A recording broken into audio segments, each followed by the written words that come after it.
44 of Confessions of an SEO. This is Carolyn Holzman. As you know, we're going to talk about the people side of SEO, and we're going to do it from somebody who has been there on both sides. I've been a brick and mortar business owner for over 28 years, and now I am a reformed client SEO, but a seriously seeking SEO researcher, tester, and consultant. If you're an SEO, this will be your SEO oasis for anywhere from 12 to 15 minutes. but where your profession is totally respected.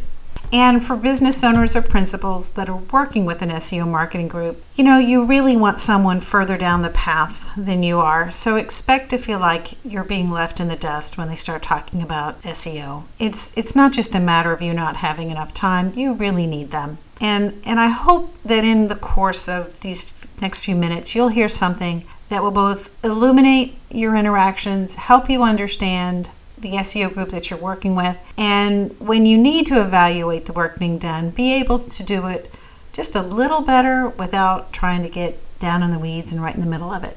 First, I would like to wish my brother a very happy birthday. The package is supposed to get to you today. Open it up as soon as you can. You won't be sorry, at least not immediately. All right, thank you. All right, so today's topic.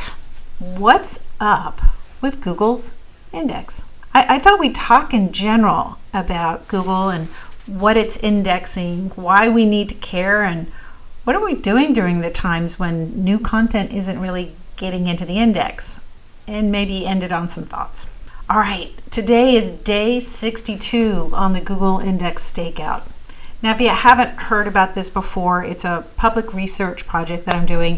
It was started late in August, and I transitioned it from a weekly test to a daily deal, looking for answers to 3 questions. So every day a new page is published, and these are the 3 questions trying to answer. Is Google indexing new content by simple HTML, like what can be seen on the page? Is Google indexing new content by JavaScript rendering? So that's content that is somewhere else, and Google has to work a little harder to find it. And then the 3rd question is, what is the time between publishing and indexation? And it's clear, based on the data, Google has either changed how it prioritizes new content, and from what I can tell, and this may be my next data dive, it might be time to start counting when Googlebot comes for old content compared to new content over, let's say, 10 domains. That should be fun. I also see a lot of bot activity around, previously existing pages on expired domains, and they're searching for pages that no longer exist. What's really fun is to kind of see the URLs of the previous pages. Like one of them is a duplicate file finder crack. I don't even know what that is. Well, anyway, and then of course when you start looking at logs, you really can't help but see the number of attempts where people are trying to poke in or hack into a site, trying to find backdoors like into a WordPress system. I mean, geez, people, get a life. It's ridiculous. But I think with that repeat Googlebot data, it would be possible to mathematically confirm, if Google prioritizes previously indexed content over new content, which is what a lot of people have said for a long time, really without sort of showing that it's a thing, with data. And that seems to be my thing lately. Big question, why is indexation of new content so essential to business, to the SEO business? Well, outside of testers, because for testers it's death if you can't get a page indexed. But SEO agencies focus a lot of time and include that in their services, the creation of monthly new content. And right now, I'm going to put on my fortune-telling hat, and I'm going to say right now there's a ton of content stuck in search consoles all over the world. And it appears that they're in a queue. And you'll be able to tell because you'll look at the particular pages and it'll say things like discovered, not crawled, crawled, not indexed. And there's no error on the page. It's not like, you block the bots or anything. And then, of course, the thing that we always want to see is, the URL is on Google and can be found by searching for either its main search term or a phrase that appears a unique phrase that appears on the page. I've also seen where Search Console says that this page is in Google and you can find it. And so I do. I take that URL and I put it in quotes because I just want to see that that URL is truly in the index. And I go to the search results and it says, no documents match that request. Seriously? Yeah. I think look at Search Console, but you might find your quality of life increases when you no longer view that as the end-all and be-all. It's a good indicator, but verify and check yourself. So what do you do when you've done everything correctly and the content is in limbo? Well, I start thinking, and one of the questions I start thinking about is, do we publish too much content for our own good? Can we hit a point with new content that it starts to sort of eat itself? I do think that one of the blind spots of a business owner and as a business owner, doing their own SEO, it's because we would be subject matter experts, right? We can write forever and a day about the thing that we do. And pretty soon, let's say you see a page on, CD replication versus duplication. You see that page is getting some really good traffic. How much more traffic could 2 pages get on that topic? That was old me, not new me. But if you don't know, having, let's say, 2 pages optimized for the exact same keyword can be very confusing to a search algorithm, especially, you're using the same keywords and all the variants of those keywords and all the same related entities. So when you do something like that, there is actually a word for it, and it's not stupid, okay? It's just a blind spot, right? What happens is it's called cannibalization. What it looks like is like 2 pages that are tag teaming in and out of the search results for the same keyword. You've heard me talk about Ted Kubitis before.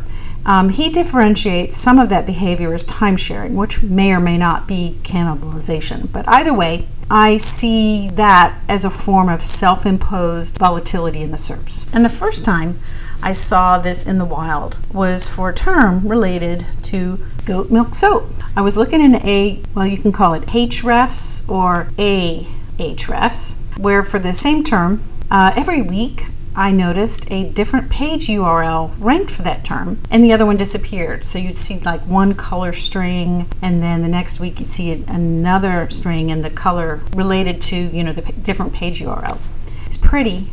It was not really what I wanted. After some investigation, I saw that each soap page on this particular site was optimized for the same term. That kind of thing is pretty common when you're at an agency and you get a new project that is new to you. You might not have been the first SEO to work on the site. SEO has changed. The thing for it to be real cannibalization, it's not 2 pages ranking for the same term. It's where they sort of fight and jockey for the spot, and it typically happens on page 2 or further back. I wouldn't say if you rank 1 and 2 for the same term and they switch, fine, right? They're all going to go to you. Going back to the issue, so if you can untether those 2 pages and make one of them significantly more relevant than the other pages, the other pages work, they just don't work against each other. Now, I know there are some e-commerce experts out there that they probably have some far more elegant way to address the issue, probably needing a developer and programmatically making that work for you.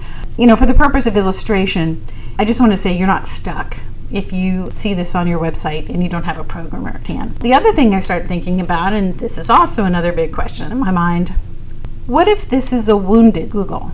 Is Google at a point where they can't scale anymore? But they don't want that to be the story, right? So they send out the shiny chickens. And I'm talking to you, Core Web Vitals. And by the way, I'm going to do another episode on that before the end of the year.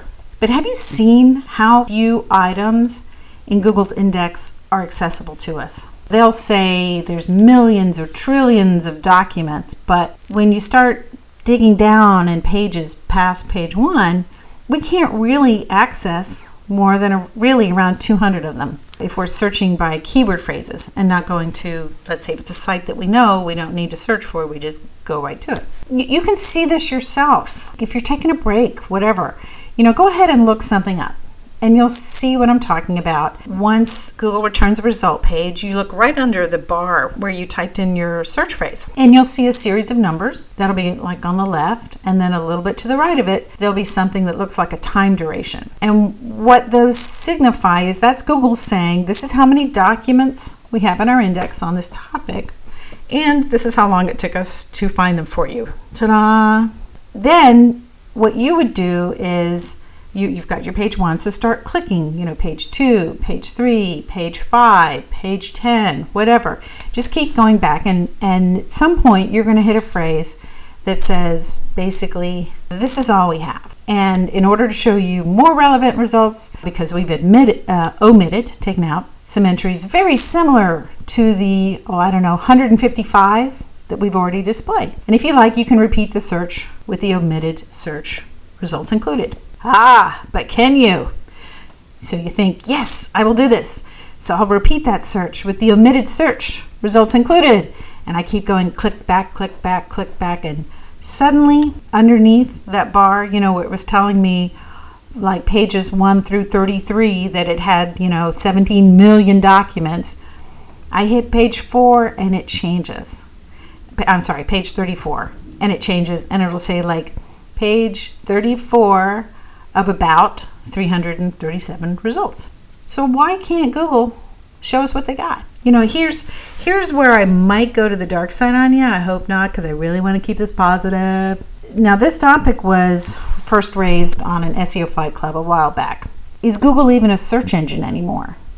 Or is it really like those bland watercrackers whose sole purpose is to hold a nice schmear brie? In other words, is Google simply a delivery system of ads while it pretends to be a search engine?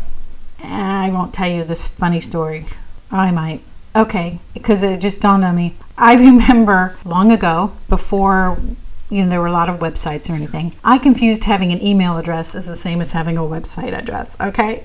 My background is in music, not computer science, but it seems I've turned into sort of a data nerd. I have started running my own correlational studies because, they're fun, and there's nothing like making your own to sort of bring it all home. Anyway, I digress. Getting back to, is Google a search engine anymore? Or is it something else? Is this direction? Because I remember years ago when I was running the CD company, I could go as far back as it was 100 pages in Google. And you would search for things and I would say, well, how many things do they have on this topic? Search for it and I might find they had 972. So I've got some history with this and I definitely see that it's changed. So is this change deliberate, or have we actually reached the point where we've created so much content that Google just can't deliver everything, so they've curated it? How many of us go past page 1 when we're looking for something? So then the question is, did we do it to ourselves? I mean, they would certainly have enough data that would find out how many people made it back to, page 97. There's a vast amount of marketing studies that demonstrate that the majority of users stick to page 1, and they prefer organic results over paid ads. I mean, that's kind of like, eesh. But the kicker is the conversion rate of SEO leads for a business. So not SEO leads for an SEO business, but people who come in through a website for anything they're looking for. The conversion rate is way higher than the more traditional methods, which they, like with a mail piece, you're lucky if you get 2% conversion rate. SEO apparently is getting over 14% conversion rate. So I have no idea where I'm going with all this, except to say, with all that going for organic SEO, that's what makes this metered indexing for new content all the more maddening. Or as we SEOs like to say, it's infuriating, exasperating, irritating, annoying, vexing, irksome, and unsettling. That's an inside joke, right? So if this is happening to you and you've unchecked that little box on your WordPress site that says allow search engines to index and crawl your site, I think I'm really just trying to say you're not alone. You're not doing it wrong. There is definitely something afoot. Well, that's going to do it for today. Thank you so much for listening. Send your comments and questions to confessions@americanwaymedia.com. You know, we have a few more weeks left, so I will have some more topics. I'm definitely doing another Core Web Vitals snake oil show. Want to also talk about some of the bots that I'm finding. And then, of course, I've mentioned before, I'm going to do a live training. It's probably not going to be until the beginning of the year on forensic SEO. So there'll be more fun stuff. And if you have an idea that you'd like me to cover before the end of the year, please send it in. I would greatly appreciate it. Thank you for subscribing to the podcast wherever you're listening. And if you haven't done so, please do. Let your friends know about Confessions if you want to share it with colleagues or other business owners. You can just copy the URL, and it's on Audible and Spotify. So if you haven't settled on a source for your podcast, heck, you can just Google it. Confessions of an SEO, and I swear you can't miss it. We all stand to make more business and success together when both the SEOs and business owners understand each other better. It has been my pleasure to be your host. Thank you for your time, and I'll see you in the service.